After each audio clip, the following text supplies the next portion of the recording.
Arsenal 5, Leeds United 0. I'm just going to lay it out there, lads. Whoever just wants to start, you Well, can I start. ask you a question, Connor, first? No. What I'm going to. What would have been an acceptable performance and outcome from? And let's be real, Arsenal are really good and have scored loads of points over like 4 or 5 years. What would have been? Tell me performance and outcome. What would you be sat here today as a Leeds fan and have been happy with? I would have been happy with a setup which encourages the fan base that you're going to be slightly pragmatic this season. There has been a lot of recruitment with Leeds United when it's come to physical bodies coming in, veering on that, tall aspect of, competing with Premier League sides, maybe not on the technical level, but on the physicality level, and being able to gain advantages on that stance. On that stance, I should say, I expected Leeds United to go into the game maybe utilizing some of these tools as well. Give yourself the best tools against certain opposition. Everton is a very different game to Arsenal. Arsenal is a very different game to Newcastle, all completely different. So I would have gone into that in a certain way of which said to the masses that Leeds United are going to work almost on a little bit of a transition way, a counter-attack way, hit the front man, hit the big man, and basically just be strong. Connor, I'm seeing specifically Nonto, James, Gruev, and Tanaka in the front six. Are you? Is that what you're talking about? Yeah.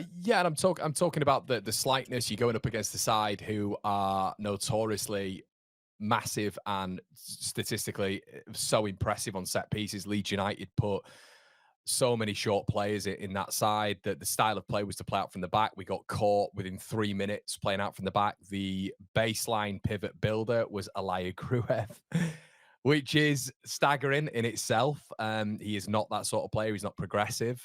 He will just keep the ball ticking over. Maybe Ben a little bit, and maybe this is disrespect on him to be fair, but maybe a little bit more of a Sam Morsey-esque play. You need someone next to him who's able to really progress through the lines.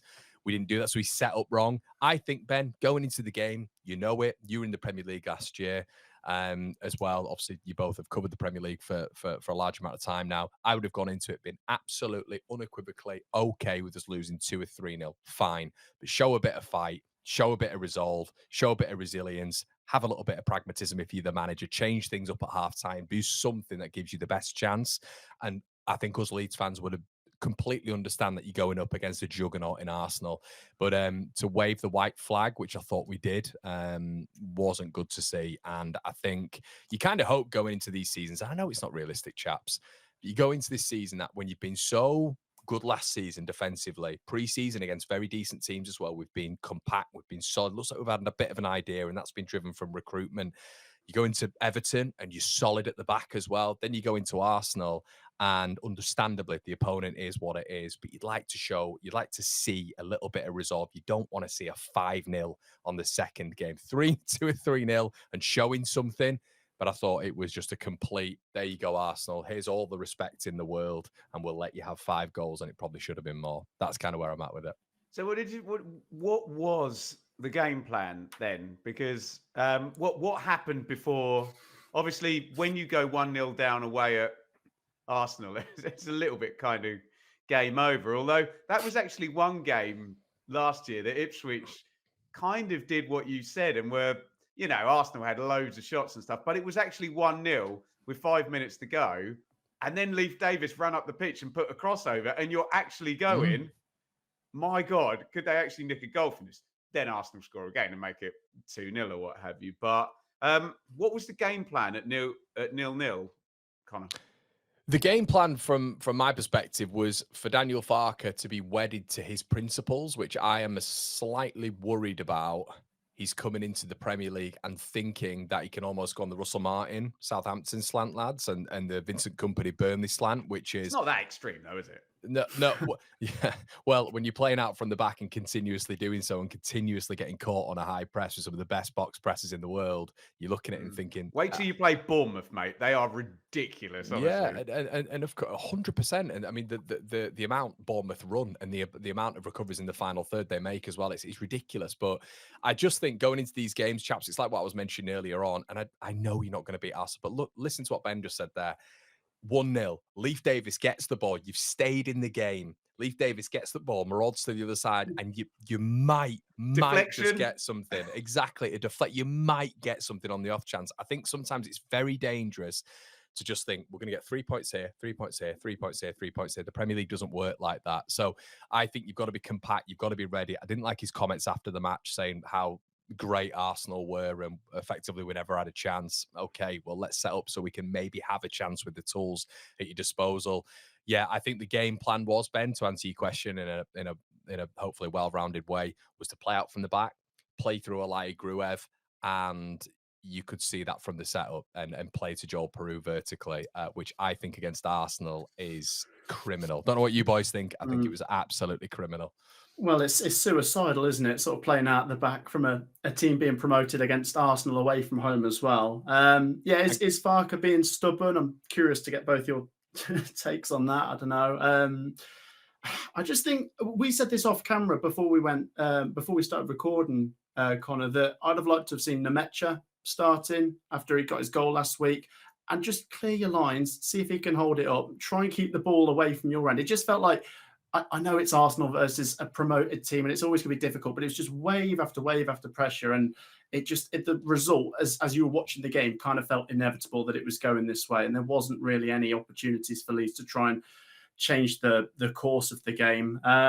The thing I'm trying to remind myself is this is Arsenal away, and Leeds have been promoted, and they're above a point per game, so you've got to try and be balanced and think, let's not overanalyze one game and say this is the end of the world. This is Now, Arsenal. one game can, though, have a knock-on effect into the next games, though, can't it? It can. Obviously, Wolves last week got a beating from Man City 4-0. And I'm not saying that, we all want to get beatings down at the bottom, but I'm trying to draw some parallels here. Obviously, Arsenal with the home advantage, they want to get Gyökeres up and running. No disrespect to Leeds, but they're all going to fancy their chances to get the goals in this game, aren't they, to build their confidence. And I always thought Leeds were going to struggle in this one. I agree with Conor. You want to see them maybe going down 2 or 3-0, so there's a bit of pride there. And I know Arsenal are great on set pieces, but it is difficult to watch sometimes when Jurriën Timber at 5'9" is getting in between your two centre backs and scoring. I'm 5'8.5". Get that half in. I can confirm it is a half as well. Oh god, yeah, right. Yeah. But with the 3 newly promoted teams, I think Leeds United have had the hardest start by far. I think Sunderland's home game being against West Ham was easier than Leeds being home to Everton. I think the away game that Leeds have had away at Arsenal is more difficult than the away game Sunderland and Burnley have had so far. So they're all on 3 points. Yes, Leeds have got the worst goal difference and might be on a bit of a downer after that result. But I think if you're a Leeds fan, you've got to take the positives from the fact you've had the hardest 2 games. Can I play devil's advocate here then, guys? Because I'm always very pro Daniel Farke. And I don't know whether I accept the premise, Conor, that it is stubborn to have a philosophy that's worked for you very, very well, and I'm not saying he has to move completely away from it, and I'm sure you're not saying the same either. You're talking about tweaking, aren't you, and an awareness of a different way.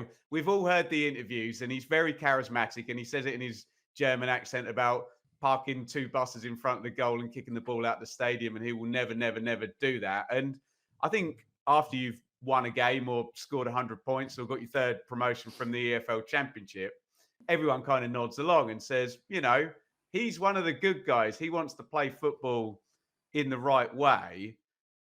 My only argument to you, Conor, is can you ditch your principles in the difficult away games and then be as good? Because, one direct question to you, Conor. Do you believe Leeds can win home games against selected Premier League sides playing the football that they played last season that they tried to play at the weekend? Yes. So is it not a good thing to try and run that? I take Matt's point, it's Arsenal away, and then I was kind of pushing back against Matt and saying, well, can that destroy your confidence and then inhibit your ability to do that next week? Is it not better to run the game plan for the full 38 and try and suck up a 5-0, or do you think are you saying there's a half measure in between that? Yeah, I mean, well, I'll get my Babolat tennis racket and volley it back to you. Do you think you need a plan A and a plan B, or do you think you just have to do plan A better? Um, I would love, in my romantic football mind, to think that you can have your philosophy and your process, and that is your North Star, and you will believe that. And I assume Daniel Farke has been taught that by somebody who he greatly respects, by a mentor, and that is what he believes. But I did watch last year and say, play it into the channel to Liam Delap and get up the pitch. Do you know what I mean? And I think what's insane as well, Ben, is there's a conversation about signings as well. There's conversations about physicality, and then on the bench you've got. which you were happy with, right? I was happy with, but I'm not Yeah. happy with going into Arsenal and having 3 of the 9 signings starting and 4 of them on the bench, and then Yeah, we're talking no, about that's fair signings enough. afterwards. I personally, I don't know about you guys, and obviously you are aficionados in this game, definitely superior to that of myself. But I think you go into, I think you're going with a little bit of adaptation. I cannot get away from the brilliant coaching voice that I heard from Thomas Frank and the adaptation that they had when they came in the Premier League, and how they almost changed as well from what they were in the Championship. And we all know what Brentford were like in the Championship, 4-3-3, Watkins, Ben Rama, etc. And then what they were in the Premier League and how they adapted and how you've got to stay up. And he outlined how you've got to stay up. You have to have differences. You have to be pragmatic in the Premier League, or you turn into a Vincent Kompany who was wedded to his principles. You turn into a Russell Martin who was wedded to his principles. And I feel that is a little bit personnel centric and not club centric. And that's my problem with it, I think. Is What's Farke? your take, Matt? Yeah. Yeah, I was going to say, is Farke damned if you do and damned if you don't? Because with the Arsenal game, as we say, we're sticking with that style of football, trying to play it out from the back. And as you say, Ben, 5-0 defeat that crushes the confidence. And You can't win the argument. I can't win the argument against Conor today when they've just lost 5-0. I accept that, but I still think the debate's worth having, Matt. No, definitely. Yeah, but you, like I say, yeah, you go into the Newcastle game low on confidence, but then the alternative is you went to Arsenal, you didn't stick to your principles, you lost by less goals, but then you go back into the Newcastle game and you have to change back into how you were playing before, and that might not work either. So yeah, difficult one, isn't it? Like I say, people are always going to find whatever he does, there's going to be people that will draw the negatives from it, I guess. The fine tune, I think, with what you've seen with Brentford at home when they're playing against teams who stylistically Frank thinks they can beat. They go to a 4-3-3. When they go up against teams who they really struggle against, they go through a 3-5-2, and they adapt the game plan. And I just think that is the best way forward. Can you do it? Can you have the personnel to do that? Well, that's what recruitment's all about, fellas. For me, Do you think we'll see 3-5? I was optimistic, Conor, because you were kind of describing less of an out there formation in the Everton game, you know, more what if you want to call it, a 4-1-4-1. Am I allowed to mention Bielsa in these shows? That was the to be fair, that was the shape that Bielsa played, and it was the most attacking football I've ever seen anybody ever play ever. So, you know, shape doesn't define how you play. I also saw Brazil in 2002 play 3 at the back, but just happened to have Cafu, Roberto Carlos, Rivaldo. Was Matt Bourne there, Ben? Was Matt Bourne? Ronaldinho and Ronaldo, sorry? Was Matt Bourne then? I'm not sure. Can we refer to 2002? I don't know, but I've tried to use this as my argument to people when they tell me 3 at the back is defensive. I say, go and watch a rerun of the 2002 World Cup. Although, to be fair, he did add an extra central midfielder. What was the manager called? I can't remember. Scolari. He went on to manage Chelsea, didn't he? Yep. When they got to the quarterfinals, he switched out an attacking midfielder, which maybe. Have I just argued against myself there? I think you do this more than you think. Okay. I set out the argument and then defeat myself in the same monologue. Yeah, there you go. Connor's like tactics against Ben in debate. Say nothing. You're that balanced that you just argue with yourself. Let's put it to the comments, Connor. Yeah, let us know in the section below.